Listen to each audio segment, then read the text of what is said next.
السلام علیکم دوستوں. کیا کریں صاحب, بڑے ہو گئے, عمر کے اس حصے میں پہنچ گئے, پھر بھی دل جو ہے اسکول میں ہی رہتا ہے. جامعہ مڈل اسکول اور ہائر سیکنڈری اسکول کے بیچ میں بیٹھا ہوں. چڑیوں کی آوازیں بے انتہا آ رہی ہیں. موسم بہت اچھا ہے. ساتھ میں ہمارے بڑے بھائی فرد بھائی موجود ہیں. السلام علیکم. وعلیکم السلام زبیر, موسٹ ویلکم دہلی. اور آج بہت دنوں کے بعد, سالوں کے بعد آپ سے ملاقات ہوئی اور بہت بہت بہت خوشی اور بہت ہی اچھا لگا آپ سے مل کے. اللہ تعالیٰ ہم لوگوں کو ایسے ہی ٹائم ٹو ٹائم ملاتا رہے. اور یہ میٹنگ کافی سالوں سے ڈیو تھی. اللہ تعالیٰ نے آج یہ موقع دیا سکون کے ماحول میں اور اپنے ماحول میں, جہاں ہم نے اپنا پوری بچپنا اپنی پوری سب بتائی ہے. تو بہت اچھا لگ رہا ہے یہاں پر بیٹھ کر آپ سے بات کر کے. آپ کی سارے فوٹوگرافی کے آپ کے گن جو آپ نے مجھے آج سے آپ میرے ٹیچر بھی ہیں فوٹوگرافی کے, اور وہ سب کچھ آپ نے مجھے جو ٹپس دیے ہیں میں سمجھتا ہوں میرے لیے اور میری پروفیشنل لائف کے لیے بھی بہت فائدہ مند ہوں گے. لیکن میں یہ چاہتا ہوں کہ آپ اپنی آواز سے ہمیں مستفیض کریں. میری آواز تو آپ سن ہی رہے ہیں. ہاں تو وہ یہ والی نہیں, تھوڑا ترنم والی. میں اس کے لیے پریپیئرڈ تو نہیں ہوں, لیکن چونکہ آپ کا ایک اصرار ہے اور کافی دیر سے آپ کا اور میرا دونوں کا ڈسکشن چل رہا ہے, تو ایک چھوٹی سی غزل آپ کے خدمت میں پیش کرتا ہوں.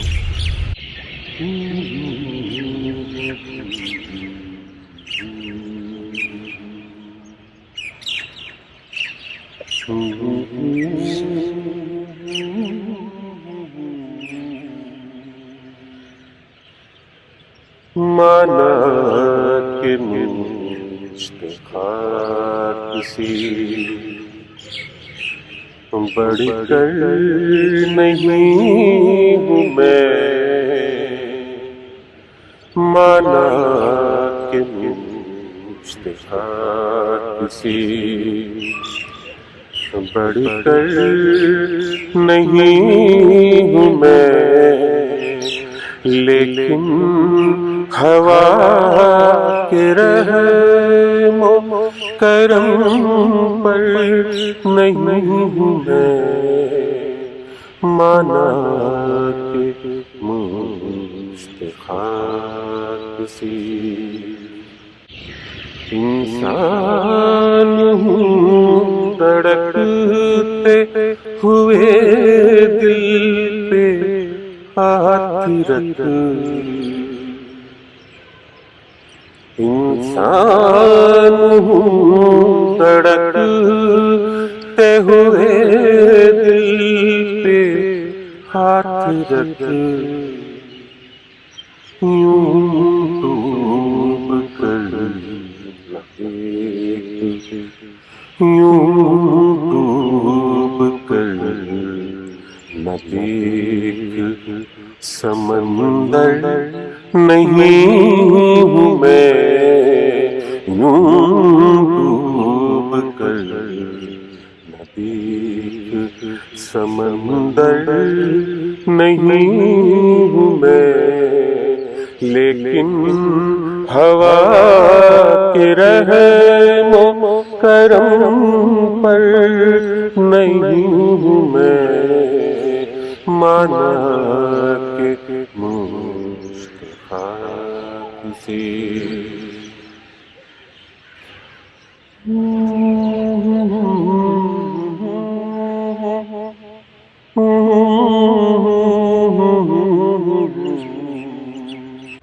غالب تیری زمین میں لکھی تو ہے غزل,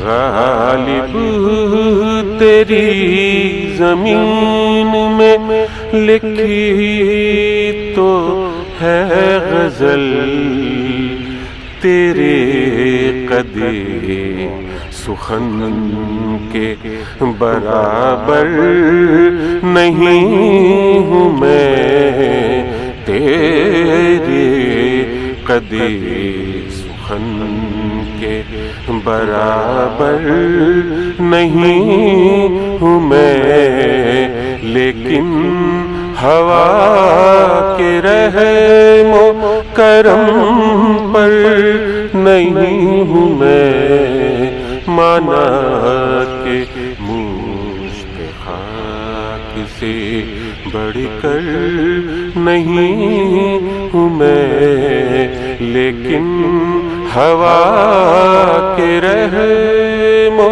کرم پر نہیں ہوں میں، مانا کہ مشت خاک سے۔ واہ واہ واہ فرحت بھائی، زبردست، بہترین۔ فرحت بھائی آپ نے جامعہ سے کیا کیا کیا تھا؟ میں نے تو کیا بتاؤں، میں نے ڈپلوما کیا، میں نے بی ای کیا۔ 83 میں ہم جب یہ ایس آر کے اسٹارٹ ہوا تھا تو فرسٹ بیچ ہمارا تھا ایس آر، مطلب ایس آر کے کا ادگھاٹن آپ نے کیا؟ اور کس روم میں تھے آپ؟ میں تھا پہلے، میں روم نمبر 10 میں تھا ود زبیر خان، جو ہمارے جامعہ کے پریزیڈنٹ بھی رہے ہیں۔ ہاں، میں ان کا روم پارٹنر تھا۔ تین بار نا؟ ہاں، دو بار پریزیڈنٹ رہے۔ نہیں، ایک سال الیکشن نہیں ہوا تھا نا؟ نہیں، ہاں، ایک بار الیکشن نہیں ہوا تھا، تو وہ 3 سال تک رہے۔ پہلے ایک بار انہوں نے کانٹیسٹ کیا، جیتے ماشاءاللہ۔ اس کے بعد انہوں نے دوسرا 2 سال کے بعد پھر انہوں نے دوبارہ سے اس کو کانٹیسٹ کیا۔ جو الیکشن ہم نے لڑوایا تھا وہ 83 کا تھا، زبیر خان صاحب کو۔ پھر زبیر بھائی میرے پارٹنر تھے 10 نمبر میں۔ پھر میرے روم پارٹنر، پھر تو میں روم میں رہا ہی نہیں، پھر تو وہ سارا میں اپنے روم میں نہیں رہتا۔ بہت بہت شکریہ فرحت بھائی۔ اور بچوں کے لیے کوئی میسج دینا ہو؟ بس دیکھیے، جو جامعہ سے ہمارے بات کے بھی ہیں، وہ جامعہ سے پوری طرح سے جڑے رہیں، وابستہ رہیں جامعہ سے، اور جامعہ کے لیے جو بیٹر ٹو بیٹر ہم کر سکتے ہیں، یا آنے والے ٹائم میں اس کے لیے ہم لوگ کیا اچھا سوچ سکتے ہیں، ہم کیا بیٹر کر سکتے ہیں، بس وہی سوچتے رہیں، وہی کرتے رہیں۔ انشاءاللہ اسی میں ہم لوگوں کی، سب کی آنے والی جنریشنز کی بھلائی ہے، اور ہم لوگوں کی بھی اسی میں بھلائی ہے انشاءاللہ۔ چلیے، بہت اچھا لگا، بہت بہت شکریہ، جزاک اللہ خیر۔ السلام علیکم ورحمۃ اللہ وبرکاتہ۔ جامعہ مڈل اسکول میں کبھی سوچا بھی نہیں تھا کہ یہاں پر بیٹھے ہوئے ہیں، اور فرحت بھائی نے کیا کرا کہ آج یہیں پر چائے منگوا لی ہے۔ کرونا میں تو چیزیں نہیں ہو رہی ہیں، لیکن دیکھیے یہ چپس بھی آ گئے، یہ اسے کیا کہتے ہیں، مکسچر ہے، اور میری پسندیدہ چیز موتی چور کے لڈو یہ ہے، اور ساتھ میں کاظم بھائی بھی آ گئے۔ کاظم بھائی السلام علیکم۔ وعلیکم السلام۔ آپ بھی گوہر نایاب ہیں جامعہ کے۔ یہ آپ کی ذرا نوازی ہے۔ میں تو ویسے سمجھ میں نہیں آ رہا تھا کہ کون صاحب 2 شخصیات بیٹھی ہوئی ہیں یہاں پر۔ ابھی دیکھا تو مجھے بڑی خوشی ہوئی۔ جامعہ مڈل اسکول میں بیٹھ کر گرما گرم چائے، اور یہ ہوں میں، یہ ہیں فرحت بھائی، اور یہ ہیں ہمارے کاظم بھائی۔ کبھی سوچا تھا اسکول میں بیٹھ کے ایسے چائے پیئیں گے؟ سوچتے ہی رہتے تھے، آج آپ کی وجہ سے یہ بھی ہو گیا۔ لیکن فرق اتنا ہے کہ مظفر بھائی کی کینٹین نہیں ہے، ہاں، تو یہ گھر سے منگانی پڑی۔ اب تو مظفر بھائی بھی نہیں ہے، تو مظفر بھائی بھی نہیں رہے یار، انتقال کر کے۔ صحیح کہہ رہے ہیں آپ۔ یہ بڑے بڑے لوگ چلے گئے بھیا، سمجھے؟ کاظم بھائی آپ کی آواز بڑی زبردست ہے، میں سنتا تھا اوپر۔ ہاں، ایک تو یہ ایپیسوڈ بہت زبردست ملا ہمارا۔ فرحت بھائی کے سامنے فرحت بھائی گا چکے، ہم گا چکے، ہمارا ہو گیا۔ پہلے تو آپ یہ بتائیے کہ آپ نے جامعہ سے کیا کیا کیا؟ میں 1988 میں جامعہ میں آیا تھا، اور اس وقت میں نے بی اے پاس کورس میں ایڈمیشن لیا تھا۔ یہ قیوم صاحب اور میں ایک ساتھ ہی آئے تھے گاؤں سے، ایک ہی اسکول سے، ہم شروعات سے ساتھ پڑھے۔ پھر اس کے بعد میں نے مطلب گریجویشن کرنے کے بعد کارٹوگرافی کیا، جس میں تحسین احمد خان صاحب ہمارے ساتھ تھے، سلام بھائی جو ہیں آج کل دبئی میں، وہ ہمارے ساتھ تھے، اور کئی اور لوگ اس طرح کے ساتھ تھے۔ کارٹوگرافی کے بعد پھر ہم نے کیا بی ایڈ۔ تو بی ایڈ کرنے کے بعد جو ہے وہ بی ایڈ میں آپ نے کس ایئر میں ایڈمیشن لیا تھا؟ میں نے 1992 میں ایڈمیشن لیا تھا، اور 1993 میں کمپلیٹ ہوا تھا۔ پھر اس کے بعد ایم ایڈ کیا، پھر اس کے بعد آپ کا ایم ایس سی جغرافی کی۔ میں نے ایم ایس سی جغرافی کہیں اور سے کی، کیونکہ اس وقت میں یہاں پر ٹیچنگ میں آ چکا تھا، تو وہ ریگولر نہیں کر سکتا، تو وہ میں نے کروز چھیتر سے کیا۔ یہ رہا میرا اچھا خاصا۔ جی، اور ایس آر کے ہاسٹل میں